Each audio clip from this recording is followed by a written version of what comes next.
दोस्तों, आज की हमारी मूवी का नाम है बारामूला, जो हाल ही में रिलीज हुई है। ये कहानी कश्मीर में चल रहे आतंकवाद के ऊपर आधारित है, जिसमें कुछ आतंकवादी हमारे मुल्क के बच्चों को इस्लाम के नाम पर गुमराह करके अपने मुल्क में ले जाना चाहते हैं। अब देखना यह है कि हमारी कहानी का हीरो डीएसपी रिदवान कैसे उन बच्चों को बचाएगा। और इसके अलावा इस कहानी को हॉरर टच भी दिया गया है, जो आपको काफी पसंद आएगा। ये कहानी बहुत ही दिलचस्प होने वाली है, सो वीडियो को बिल्कुल भी स्किप मत करना और एंड तक जरूर देखना। मूवी की शुरुआत में हम शोएब नाम के एक लड़के को देखते हैं, जो एक सुंदर से फूल को निहार रहा था। शोएब गौर करता है कि ये फूल बाकी फूलों से थोड़ा अलग है, और फिर जैसे ही वो उस फूल को हाथ लगाता है, वो फूल चमकने लगता है। फूल को चमकता हुआ देखकर शोएब बहुत ही खुश हो जाता है। तभी एक आदमी शोएब को आवाज लगाता है, जिसके बाद शोएब अपने घर पर चला जाता है। अगले सीन में हम देखते हैं बारामूला में एक मैजिक शो होने वाला था, जिसमें शोएब और बारामूला के और भी कई सारे लोग शो देखने के लिए आए हुए थे। लेकिन आज इस शो में कुछ ऐसा होने वाला है जिसके बारे में आप सोच भी नहीं सकते। फिर जादूगर जाफर मंसूर शो दिखाने से पहले लोगों को अपने जादुई बॉक्स के बारे में बताता है कि ये बॉक्स कोई आम बॉक्स नहीं है, बल्कि इसके अंदर से लोगों को गायब किया जा सकता है। फिर वो सामने खड़े लोगों में से किसी एक को स्टेज पर आने के लिए कहता है। तभी एक नकाबपोश धीरे से शोएब को इशारा करता है, जिसके बाद शोएब स्टेज पर आ जाता है। अब शोएब के साथ क्या हुआ, ये हमें आगे पता चलेगा। अगले सीन में हम शोएब के कुछ पोस्टर्स देखते हैं, जिनके ऊपर 5 लाख रुपए की इनाम राशि लिखी हुई थी। इसका मतलब शोएब उस रात सच में गायब हो गया, और फिलहाल शोएब कहां पर है ये कोई भी नहीं जानता। अब शोएब ठहरा बारामूला के पूर्व अधिकारी इस्माइल अंसारी का बेटा, और अगर वो जल्द से जल्द नहीं मिला तो विधायक पुलिस वालों का जीना मुश्किल कर देगा। अब शोएब के केस को संभालने के लिए डीएसपी रिदवान सैयद को खास ऋषि से बारामूला बुलाया जाता है। रिदवान के परिवार में कुल 4 लोग हैं। उनकी पत्नी गुलनार, बेटी नूर और बेटा आयान, और वो खुद। बारामूला आने के बाद रिदवान और उसका परिवार एक नए घर में शिफ्ट हो जाते हैं। लेकिन उस घर में कदम रखते ही उनके साथ अजीबोगरीब घटनाएं होने लगती है, जैसे कुछ अनजान सी आवाजें आना या फिर पक्षियों का एक साथ उड़ना। लेकिन रिदवान का परिवार इस बात पर बिल्कुल भी ध्यान नहीं देता। तभी कुछ देर बाद रिदवान और गुलनार गूंगे इकबाल से मिलते हैं। इकबाल इस घर में काफी समय से काम कर रहा है, और इसके अलावा वो इस घर का चप्पा चप्पा भी जानता है, इसलिए रिदवान और उसकी फैमिली को यहाँ पर रहने में कोई दिक्कत भी नहीं होगी। फिर वो अधिकारी रिदवान को सारी बातें समझाकर वहाँ से चला जाता है, जिसके बाद रिदवान पुलिस स्टेशन में जाकर जाफर से मिलता है। पुलिस वालों ने जाफर को मार मार कर उसकी हालत खराब कर दी थी, क्योंकि उनको पूरा यकीन था कि ये किडनैपिंग जाफर ने ही की है। लेकिन जाफर रिदवान को बताता है कि ये किडनैप मैंने नहीं किया।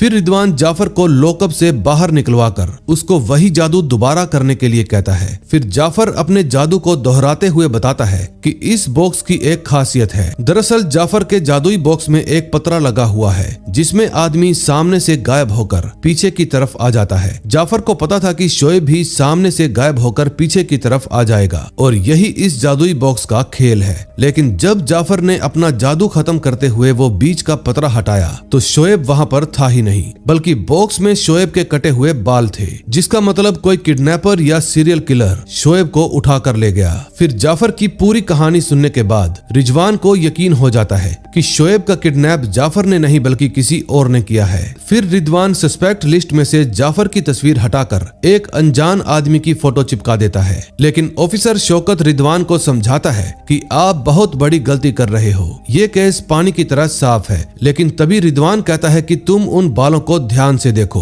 वो बाल कैंची से काटे गए हैं, जबकि जाफर तो सबके सामने खड़ा था और उसके पास कोई कैंची भी नहीं थी। इससे एक बात तो साफ होती है कि शोएब का किडनैप किसी और ने किया है। फिर रिदवान और शौकत विधायक इस्माइल से पूछताछ करने के लिए उनके घर पर जाते हैं। अगले सीन में हम जुनैद और खालिद नाम के 2 लोगों को देखते हैं, जो डीएसपी रिदवान के बारे में बात कर रहे थे। दरअसल ये दोनों बच्चे अगवा करने का काम करते हैं, और इनका बॉस, जिनको ये भाईजान कहकर बुलाते हैं, इनको हर रोज फोन करके बताता है कि आज कब किसको कहां से अगवा करना है। भाईजान को आज तक किसी ने भी नहीं देखा। वो एआई की हेल्प से आवाज बदलकर अपने पंटरों से बात करता है, और इन सब का केवल एक एक ही मिशन है, मकसद आजादी। अगले सीन में हम रिदवान के बेटे आयान को देखते हैं जो अपने घर में कोई खेलने की चीज ढूंढ रहा था, लेकिन तभी आयान को फर्श के नीचे से कुछ आवाज आती है, जिसके बाद जब वो दरी हटाकर देखता है तो उसको वहाँ पर एक बॉक्स में कुछ सी शेल्स मिलते हैं, यानी कि समुद्री सीपियां। फिर आयान उन सीपियों को देखकर बहुत ज्यादा खुश हो जाता है और फिर वो उन सीपियों को उछाल उछाल कर खेलने लगता है। तभी एक सीपी छोटी सी दरार से होते हुए ऊपर स्टोर रूम में चली जाती है।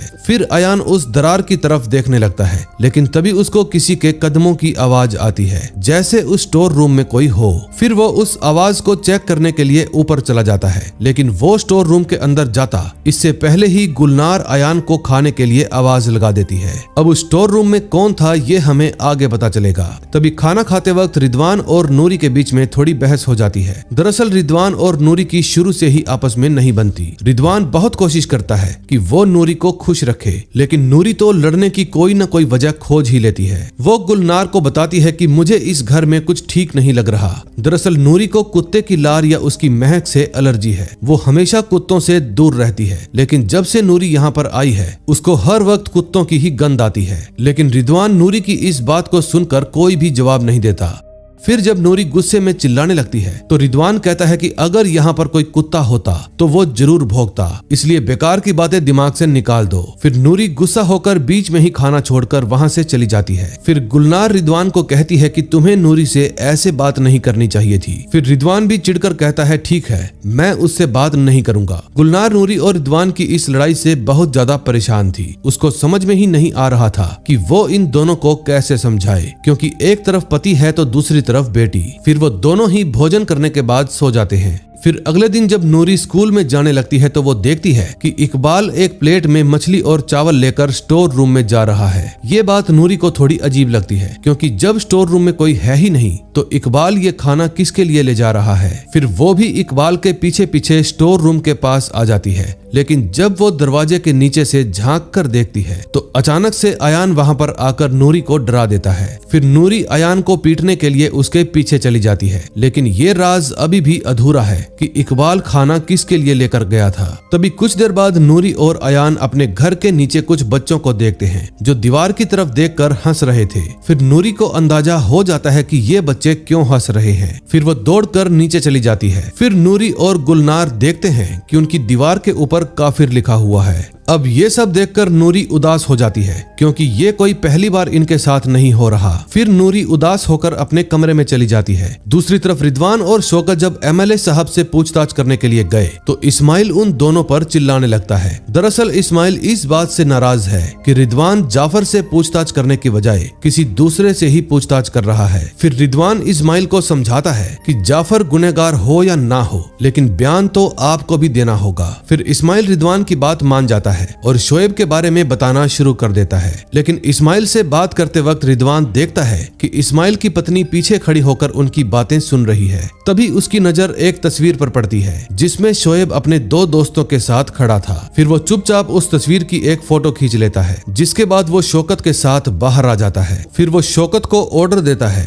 कि इन दोनों बच्चों की डिटेल्स निकलवाओ। अगले सीन में हम फैजल नाम के एक बच्चे को देखते हैं। दरअसल फैजल और उसके कई सारे दोस्त जमकर पुलिस वालों पर पथराव कर रहे थे, लेकिन तभी एक ऑफिसर चुपचाप फैजल के भाई के करीब आता है और उसको पकड़ लेता है। फिर फैजल का भाई चिल्लाते हुए कहता है कि तुम भाग जाओ, लेकिन फैजल भागने की बजाय उस ऑफिसर के सिर पर पत्थर मार देता है। फिर फैजल और उसका भाई दोनों ही वहां से भाग निकलते हैं। तभी जब फैजल एक पुल के ऊपर से भाग रहा था तो उसको वही फूल दिखाई देता है जो कहानी की शुरुआत में शोएब को दिखाई दिया था। फिर फैजल उस फूल को छू कर देखता है, जिसके कारण वो फूल फिर से चमकने लगता है। दूसरी तरफ ड्यूटी खत्म होने के बाद जब रिदवान अपने घर पर वापस आता है तो देखता है कि इकबाल दीवार पर लिखे काफिर शब्द को मिटा रहा है। फिर गुलनार रिदवान के पास आकर बताती है कि आज पूरा दिन नूरी अपने कमरे से बाहर ही नहीं आई, क्योंकि उसको ये काफिर वाली बात थोड़ी अजीब लगी। फिर रिदवान खुद इकबाल के हाथ से वो कपड़ा लेकर उस काफिर शब्द को मिटाने लगता है।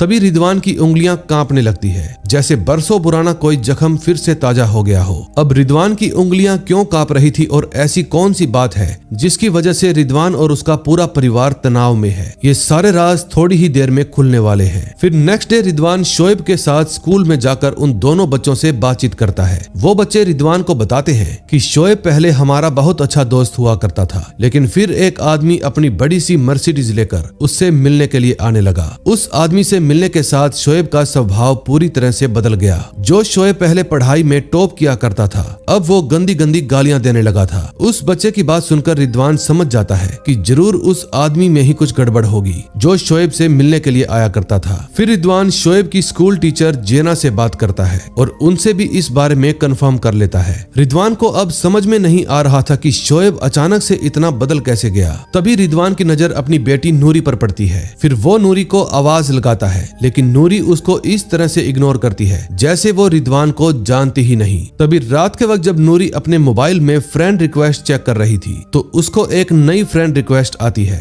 और ये जानकर आप भी हैरान रह जाएंगे कि नूरी के पास ये रिक्वेस्ट खालिद ने भेजी थी। दरअसल बारामूला में नूरी के ज्यादा दोस्त नहीं थे और इसीलिए नूरी खालिद की फ्रेंड रिक्वेस्ट को स्वीकार कर लेती है। फिर वो खालिद से बातें करना भी शुरू कर देती है, जिसके बाद धीरे धीरे नूरी और खालिद अच्छे दोस्त बन जाते हैं। नूरी को तो कोई अंदाजा भी नहीं था कि खालिद असल में है कौन। दूसरी तरफ अयान जब सो रहा था तो उसको सी शेल्स के खनकने की आवाज आती है। फिर अयान उस आवाज को सुनकर चौंक जाता है, क्योंकि उसके अलावा इन सीपियों के बारे में कोई भी नहीं जानता था। फिर अयान स्टोर रूम में जाकर देखता है तो उसको वहां पर एक काला साया नजर आता है जो उन्हीं सीपियों के साथ खेल रहा था। लेकिन सबसे दिलचस्प बात यह थी कि अयान उस साये को देखकर बिल्कुल भी नहीं घबराता, बल्कि वो उस साये से बात करने लगता है। अयान उसको अपना नाम बताता है और फिर वो साये से पूछता है कि तुम्हारा नाम क्या है। वो साया अयान की बात का कोई भी जवाब नहीं देता, जिसके बाद अयान अपनी सी शेल्स उसे दे देता है और कहता है चलो मिलकर खेलते हैं। तभी जल्दी ही वो दोनों एक दूसरे के दोस्त बन जाते हैं, लेकिन ये बात कोई नहीं जानता कि वो साया कौन है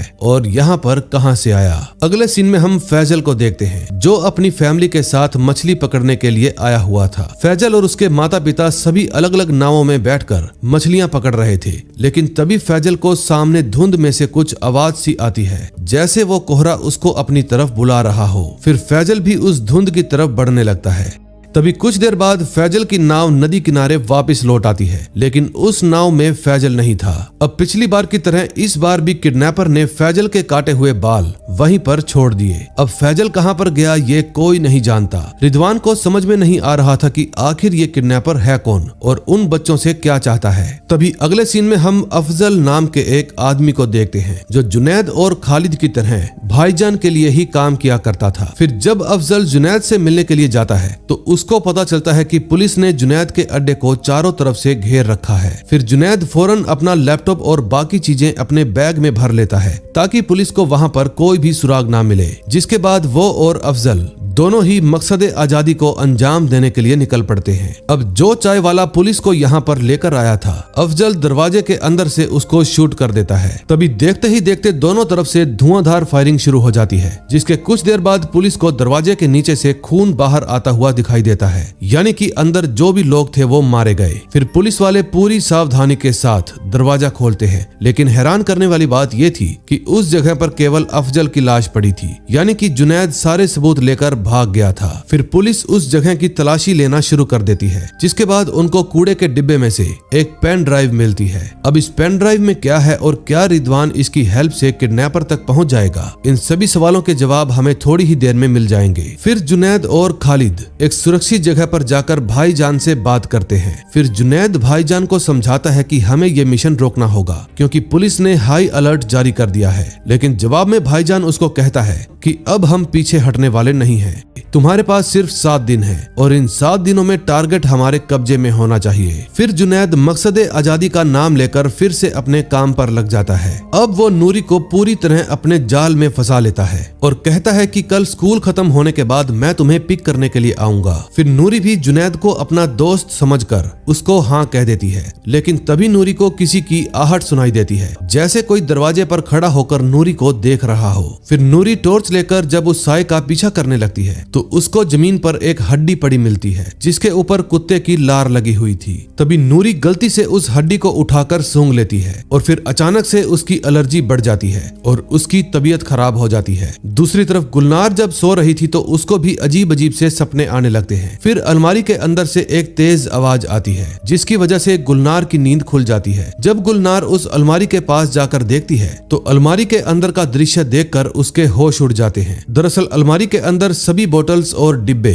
गिरे पड़े थे और ऐसा पहली बार नहीं हुआ था। अब गुलनार को समझ में नहीं आ रहा था कि बंद अलमारी के अंदर से वो सभी बोतल्स एक साथ कैसे गिर सकती है, लेकिन जब वो अलमारी बंद करने लगती है तो नूरी गुलनार के पीछे आकर खड़ी हो जाती है क्योंकि उस हड्डी को सूंघने की वजह से नूरी की हालत बहुत ज्यादा खराब हो गई थी। फिर वो फौरन रिदवान को उठाती है और कहती है कि मेरी ड्रॉर में से नूरी की दवा लेकर आओ। फिर रिदवान भी तुरंत वो दवा लेकर आता है जिसके कारण नूरी की एलर्जी कम हो जाती है। फिर रिदवान और गुलनार बाहर आकर चेक करते हैं कि नूरी सच बोल रही थी या झूठ, क्योंकि रिदवान को शक था कि नूरी ने ये सब कुछ जानबूझकर किया होगा ताकि वो अपने पेरेंट्स को परेशान कर सके। लेकिन गुलनार रिदवान को समझाने की बहुत कोशिश करती है कि नूरी ऐसा नहीं करेगी, अपनी बेटी का विश्वास करो, लेकिन रिदवान उसकी बात मानता ही नहीं। तभी नूरी के पास खालिद का मैसेज आता है और वो पूछता है कि तुम कहाँ चली गई थी। फिर नूरी उसको कुत्ते वाली सारी बात बता देती है। नूरी को यकीन था कि जब वो अपने पेरेंट्स को इस बारे में बताएगी तो वो नूरी की बात का विश्वास करेंगे, लेकिन ऐसा नहीं था। लेकिन थोड़ी ही देर में रिदवान को वो हड्डी मिल जाती है जिसके ऊपर कुत्ते की लार लगी हुई थी। उस हड्डी को देखकर रिदवान और गुलनार पूरी तरह हैरान रह जाते हैं और ये सोचने लगते हैं कि ये हड्डी यहाँ पर कौन रख कर गया होगा। तभी नेक्स्ट डे जब रिदवान पुलिस स्टेशन में आता है तो उसको पता चलता है कि उसके साथी ऑफिसर ने उस पेन ड्राइव में से सारी डिटेल निकलवा ली है जिसमें एक क्लिप थी। फिर वो ऑफिसर रिदवान को बताता है कि इस पेन ड्राइव का नाम भाईजान है। दरअसल भाईजान ने इस पेन ड्राइव के जरिए कुछ सीक्रेट कोड्स जुनैद और खालिद तक पहुंचाए थे और अब रिदवान उन्हीं कोड्स को सुलझाने में लग जाता है। फिर वो एक एक करके सभी कड़ी जोड़ने लगता है और समझ जाता है कि इन सीक्रेट कोड्स का सीधा कनेक्शन शोएब और फैजल के स्कूल से है। दरअसल शोएब और फैजल दोनों ही एक ही स्कूल में पढ़ा करते थे और ये लोग उन बच्चों को उनके रोल नंबर के मुताबिक ही अगवा किया करते थे। फिर शोएब और शौकत फौरन इस जानकारी को अपनी टीम तक पहुंचा देते हैं ताकि वो भी चौकन्ने हो जाएं। दूसरी तरफ नूरी जब अपने स्कूल से घर आती है तो उसके दिमाग में कुछ चल रहा था। फिर गुलनार नूरी को कई बार आवाज लगाती है लेकिन नूरी उसको कोई भी जवाब नहीं देती। फिर वो अपने कमरे में जाकर खालिद को मैसेज करती है कि क्या ये वीडियो बनाना सही रहेगा। दरअसल नूरी ने खालिद को स्टोर रूम वाली बात बता दी थी और इसीलिए खालिद उसको सलाह देता है कि तुम स्टोर रूम में जाकर वहाँ का एक वीडियो बना लो। फिर नूरी ठीक ऐसा ही करती है जिसके बाद वो बिना किसी को बताए स्टोर रूम में चली जाती है। अंदर जाते ही नूरी को अलग अलग तरह की खौफनाक आवाजें सुनाई देती है लेकिन फिर भी नूरी हिम्मत करके अंदर चली जाती है और वहाँ पर रखी हर एक चीज की वीडियो बनाने लगती है। तभी नूरी को वही फूल दिखाई देता है जो शोएब और फैजल को दिखाई दिया था, लेकिन तभी नूरी को महसूस होता है कि एक कुत्ता घुर्राते हुए नूरी की तरफ ही बढ़ रहा है, जिसके बाद नूरी वहाँ से भाग जाती है लेकिन वो आवाज एक साया बनकर नूरी का पीछा कर रही थी। नूरी जब बाहर जाकर देखती है तो स्टोर रूम का दरवाजा अपने आप बंद हो चुका था, जिसका मतलब नूरी इस जगह पर फंस गई और अब वो साया नूरी को अपने साथ ले जाता है। तभी कुछ देर बाद जब गुलनार वहाँ पर आती है तो उसको स्टोर रूम में से नूरी के कटे हुए बाल मिलते हैं। फिर नूरी के बाल देखकर गुलनार का दिल जोरों से धड़कने लगता है। फिर वो तुरंत रिदवान के पास फोन करती है और उसको ये सारी बात बता देती है। फिर रिदवान और उसकी टीम वहाँ पर आकर पूरे घर की तलाशी लेती है। रिदवान सभी ऑफिसर्स को अच्छी तरह समझा देता है कि ये बात बाहर नहीं जानी चाहिए, क्योंकि अगर किसी को पता चला कि एक पुलिस वाले की बेटी गायब हो गई तो लोगों में तरह तरह की अफवाहें फैलेंगी। फिर कुछ देर बाद इकबाल वहाँ पर आकर रिदवान को बताता है कि आज सुबह नूरी किसी लड़के के साथ थी। फिर रिदवान उससे पूछता है कि कौन सा लड़का। फिर जवाब में इकबाल इशारा करके बताता है कि मैं उस लड़के को नहीं जानता, लेकिन अगर सामने आएगा तो पहचान लूंगा। फिर रिदवान इकबाल को सीधा स्केच आर्टिस्ट के पास लेकर जाता है, जिसके बाद शोएब की स्कूल टीचर जैना रिदवान से मिलने के लिए आती है। दरअसल रिदवान ने उनसे स्कूल का अटेंडेंस रजिस्टर मांगा था ताकि वो देख सके कि बच्चे किस पैटर्न से गायब हो रहे हैं। तभी जैना रिदवान से पूछती है कि आज नूरी स्कूल में क्यों नहीं आई, लेकिन रिदवान उसको झूठ कह देता है कि नूरी की तबीयत ठीक नहीं थी। फिर वो रिदवान से रिक्वेस्ट करती है कि आप स्कूल के पास से ऑफिसर्स को हटवा दीजिए, क्योंकि उनको देखकर स्कूल में बच्चे आने कम हो गए। लेकिन इतने में स्केच आर्टिस्ट खालिद का स्केच बनाकर लाता आता है। रिदवान जैसे ही खालिद की तस्वीर देखता है तो उसके होश उड़ जाते हैं, क्योंकि ये आदमी वही था जो उस दिन एमएलए साहब के घर में भी मौजूद था।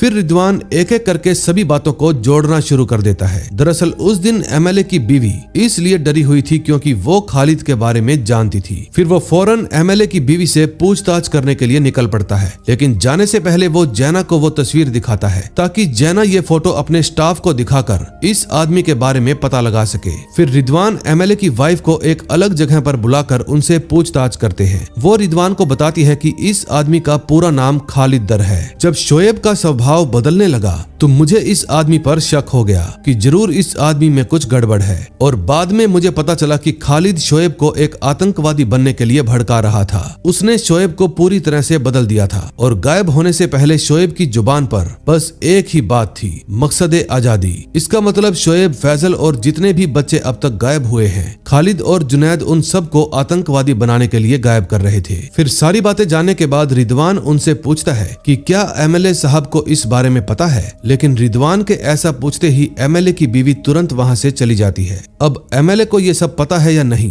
ये तो कोई नहीं जानता, लेकिन अगले सीन में रिदवान और उसकी पूरी टीम खालिद को गिरफ्तार करने के लिए उसके घर पर पहुंच जाती है। तभी जब रिदवान खालिद के घर का दरवाजा खोलता है तो वहां उसको एक टेबल पर फोन रखा हुआ मिलता है जिसमें रिदवान की बेटी नूरी का वीडियो था। उस वीडियो में नूरी इस्लाम धर्म की तारीफें कर रही थी और साथ में वो ये भी बोल रही थी कि जो लोग इस्लाम को नहीं मानते उनको जीने का कोई हक नहीं है। फिर रिदवान नूरी की बातें सुनकर पूरी तरह से हैरान हो जाता है। अब उसको समझ में आ जाता है कि वो लोग नूरी और उन सभी बच्चों को आतंकवादी बना रहे हैं। दूसरी तरफ गुलनार बार बार रिदवान के पास फोन कर रही थी, लेकिन रिदवान कुछ सोचकर ही उसका फोन नहीं उठाता। तभी गुलनार को भी घर के अंदर से कुछ आवाजें सुनाई देती है, जिसके बाद वो अंदर जाकर देखती है, लेकिन वहाँ जो सीन था उसको देखने के बाद गुलनार के होश उड़ जाते हैं। दरअसल एक औरत का साया धीरे धीरे सीढ़ियां चढ़ रहा था और उसको देखकर गुलनार को शक हो जाता है कि जो कुछ भी यहाँ हो रहा है इसके पीछे इसी औरत का हाथ है। फिर गुलनार उस स्टोर रूम का राज जानने के लिए अपनी अलमारी हटाकर देखती है और तभी उसको एक खुफिया दरवाजा मिलता है जो सीधा घर के एक प्राचीन मंदिर में जाकर खुल रहा था। उस मंदिर को देखकर गुलनार के होश उड़ जाते हैं। फिर रिदवान जब घर वापिस आता है तो गुलनार उसको ये सारी बातें बताती है, लेकिन रिदवान को तो ऐसा लग रहा था कि गुलनार शायद अपनी बेटी के गायब हो जाने की वजह से ही परेशान है, इसीलिए वो ऐसी बहकी बहकी बातें कर रही है। फिर वो गुलनार को कहता है कि तुम्हें थोड़ा आराम करना चाहिए, लेकिन गुलनार उसी पर चिल्लाने लगती है। फिर उन दोनों के बीच में बहस और बढ़ जाती है, जिसके बाद गुलनार उसको कहती है कि ये सारी गलती तुम्हारी है। रेसी में जो हादसा हुआ था उसके बाद से नूरी पूरी तरह बदल गई थी। अब कहानी फ्लैशबैक में जाती है, जहाँ हम जम्मू कश्मीर के एक स्कूल को देखते हैं जहाँ कुछ आतंकवादियों ने बच्चों को बंदी बनाया हुआ था। फिर डीएसपी रिदवान सैयद पूरी सावधानी के साथ उस स्कूल में जाता है और वहाँ पर मौजूद आतंकवादियों को मारना शुरू कर देता है, लेकिन तभी रिदवान गलती से एक बच्चे को शूट कर देता है जो बिल्कुल निर्दोष था, और रिदवान की बेटी नूरी ये सब कुछ देख लेती है और यही कारण था कि आज नूरी और रिदवान के बीच में दूरियां आ गई। अगले सीन में हम देखते हैं भाईजान जुनैद को उसके नए टारगेट के बारे में बता रहा था जिसका नाम है यासिर। फिर जुनैद भाईजान के कहने पर यासिर को बहलाना शुरू कर देता है। धीरे धीरे यासिर पूरी तरह जुनैद के जाल में फंस जाता है, जिसके बाद जुनैद उसको मकसद आजादी के नाम पर अपने मुल्क में ले जाने लगता है। दूसरी तरफ गुलनार जब आयान को सुला रही थी तो वो आयान की ड्राइंग बुक में किसी लड़की और कुत्ते की ड्राइंग देखती है। फिर गुलनार को यकीन हो जाता है कि नूरी झूठ नहीं बोल रही थी। फिर गुलनार इकबाल पर नजर रखना शुरू कर देती है। तभी जब इकबाल एक स्टोर रूम में मछली और चावल रखने के लिए जाता है तो वो देखता है कि गुलनार उसके पीछे खड़ी है। फिर वो गुलनार को तुरंत वहां से जाने के लिए कहता है, लेकिन गुलनार तो जानना चाहती थी कि आखिर इस घर में चल क्या रहा है, ऐसा कौन है जो छुप छुप कर यहाँ पर उनके साथ रह रहा है। तभी कुछ देर बाद प्लेट से मछली और चावल गायब हो जाते हैं। गुलनार ये सीन देखकर पूरी तरह चौंक जाती है, लेकिन तभी वो साया इकबाल के अंदर आ जाता है, जिसके बाद इकबाल बोलने लगता है। फिर वो साया गुलनार को कहता है कि जब मासूम जानों के दिलो दिमाग में जहर भरा गया, वादी की दुहाई ने सायों को आजाद कर दिया ताकि वो उन बच्चों की रक्षा कर सके, और इतना कहकर वो साया इकबाल के शरीर से बाहर आ जाता है। जिसके बाद गुलनार उस साये से बात करती है। गुलनार उससे रिक्वेस्ट करती है कि मुझे मेरी नूरी वापस चाहिए। तभी वो साया गुलनार को एक अलग ही दुनिया में ले जाता है। उस दुनिया में शोएब, फैजल और नूरी सभी बच्चे मौजूद थे, लेकिन गुलनार जब नूरी को जगाने की कोशिश करती है तो उसका भ्रम टूट जाता है। फिर गुलनार और इकबाल फौरन उस जगह से बाहर आ जाते हैं।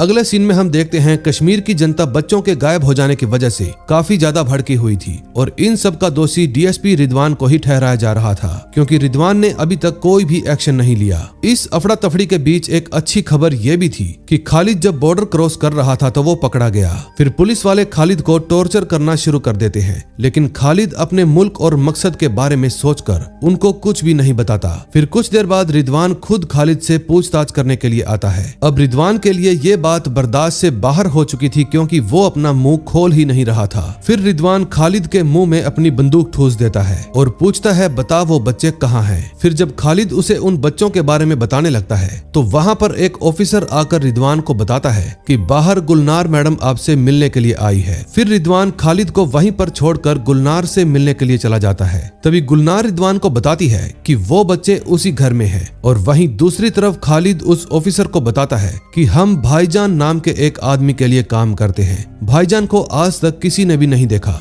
लेकिन वो जो भी फसल अपने खेत में मांगते हैं हम चुपचाप उसको ले जाकर भाईजान को सौंप देते हैं। फिर वो ऑफिसर खालिद से पूछता है कि ये फसल क्या है। जवाब में खालिद बताता है कि फसल यानी बच्चे और खेत मतलब हमारा मुल्क। दूसरी तरफ गुलनार रिदवान को बताती है कि उन बच्चों को किसी ने भी अगवा नहीं किया, वो सभी बच्चे उस साए के पास हैं और अगला बच्चा जो अगवा होने वाला है उसका नाम है यासिर। अब गुलनार की बातें सुनकर रिदवान पूरी तरह से हैरान रह जाता है। दूसरी तरफ वो ऑफिसर खालिद से पूछ रहा था कि शोएब, फैजल और नूरी कहां पर हैं, लेकिन जवाब में खालिद उनको कहता है कि इन सभी बच्चों का अपहरण मैंने नहीं किया। दरअसल खालिद और जुनैद एक एक करके इन सभी बच्चों को टारगेट करने वाले थे, लेकिन काम पूरा होने से पहले ही बच्चे कहीं पर गायब हो गए। खालिद को लग रहा था कि शायद ये पुलिस की चाल है और इसीलिए उन्होंने इस बात पर ज्यादा गौर नहीं किया। खालिद उस ऑफिसर को बताता है कि हमारी पहली खेती तो आज होने वाली है, क्योंकि कमांडर जुनैद यासिर नाम के एक बच्चे को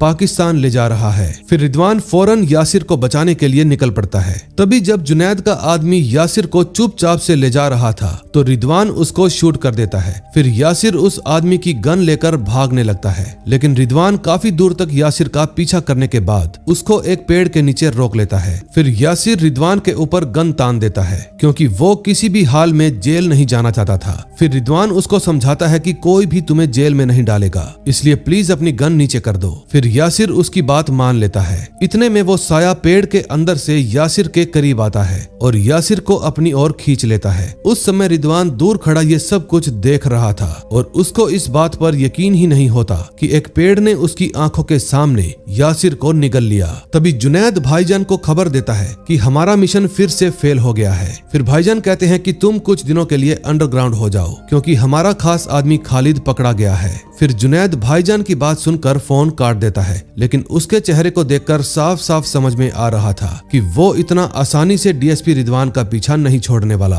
तभी रात के वक्त रिदवान खुद गुलनार और इकबाल के साथ उस स्टोर रूम में जाता है और वहां पर जाकर उस साए का इंतजार करने लगता है, क्योंकि अब वो साया ही आकर इन सब को उन बच्चों के बारे में बता सकता था। लेकिन रिदवान को कोई भी अंदाजा नहीं था कि इस बार उस साए ने अयान का शरीर चुना है। जिस समय रिदवान और गुलनार उस साए का इंतजार कर रहे थे तो वो साया अयान के शरीर में घुसकर उनके पास आता है। फिर गुलनार तुरंत समझ जाती है कि इस बार उस साए ने बच्चे का रूप लिया है, जिसके बाद गुलनार उस बच्चे से पूछती है कि तुम्हारा नाम क्या है। फिर अयान में से एक लड़की की आवाज आती है कि मेरा नाम इला है। फिर गुलनार इला से उसके घर परिवार के बारे में पूछती है और इला बताती है कि मेरे घर में मेरे पापा, मम्मी और शरद भैया और हमारा एक कुत्ता शेरू है। फिर इला गुलनार को बताती है कि हमारे साथ धोखा हुआ था। गुलनार उससे पूछती है किस तरह का धोखा, लेकिन तभी इला अपना सिर जोर जोर से खुजलाने लगती है, जैसे उस कुत्ते की आत्मा भी अयान के शरीर में घुस गई हो। फिर कुछ देर बाद नूरी की स्कूल टीचर जैना वहां पर आकर दरवाजा खटखटाने लगती है, जिसके बाद वो आत्मा अयान के शरीर से निकल जाती है। तभी जैना रिदवान से मिलकर उसको एक चेतावनी पत्र दिखाती है,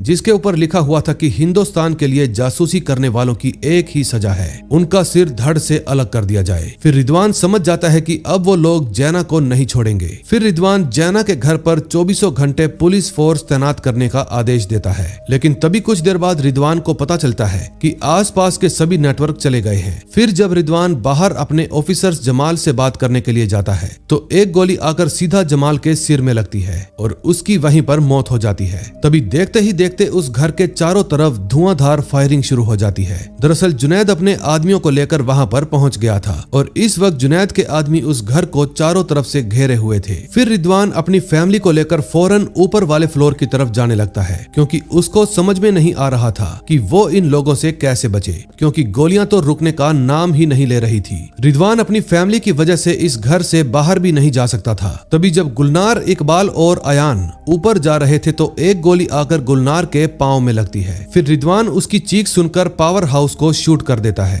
ताकि घर की सभी लाइटें बंद हो जाएं। लेकिन देखते ही देखते जुनैद और उसके आदमी घर के अंदर घुसना शुरू हो जाते हैं।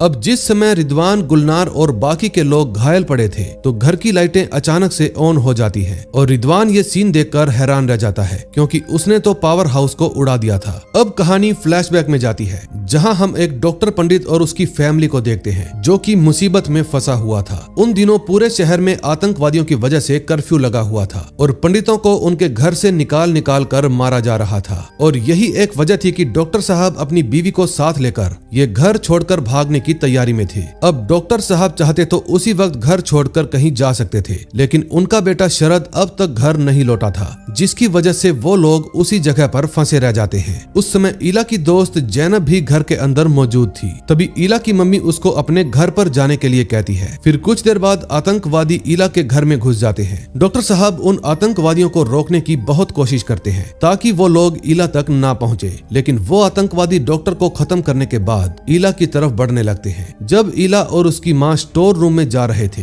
तो एक आतंकवादी उन पर हमला कर देता है। फिर ईला का कुत्ता शेरू उस आतंकवादी को रोकने की कोशिश करता है, लेकिन उसको भी अपनी जान गंवानी पड़ती है। तभी ईला के पांव में गोली लग जाती है, जिसके बाद वो घायल हालत में ईला के साथ स्टोर रूम के अंदर आ जाती है। इस समय रिदवान और उसकी पूरी फैमिली ये सीन अपनी आंखों से देख रहे थे, जैसे ये सभी चीजें वर्तमान में उनके सामने ही हो रही हों। फिर कुछ देर बाद ईला की दोस्त जैनब वापस से उससे मिलने आती है और ईला की माँ जैनब का चेहरा देखकर दरवाजा भी खोल देती है, लेकिन उनको इस बात का अंदाजा नहीं था कि जैनब उन आतंकवादियों के साथ मिली हुई है। फिर वो आतंकवादी ईला और उसकी माँ दोनों को ही मार डालते हैं और ये कहानी देखकर रिदवान की फैमिली को समझ में आ जाता है कि इस घर में ये साया कहाँ से आया। दरअसल जिन बच्चों को भाईजान आतंकवादी बनाना चाहता था, ये साये उन सभी बच्चों को अपने पास बुला लिया करते थे। अब रिदवान और गुलनार को सारी बात समझ में आ जाती है कि इस घर में ये सब अजीब चीजें क्यों हो रही थी। फिर कुछ देर बाद वो आतंकवादी घर के अंदर घुस आते हैं। तभी देखते ही देखते वो साया गुलनार के शरीर के अंदर घुस के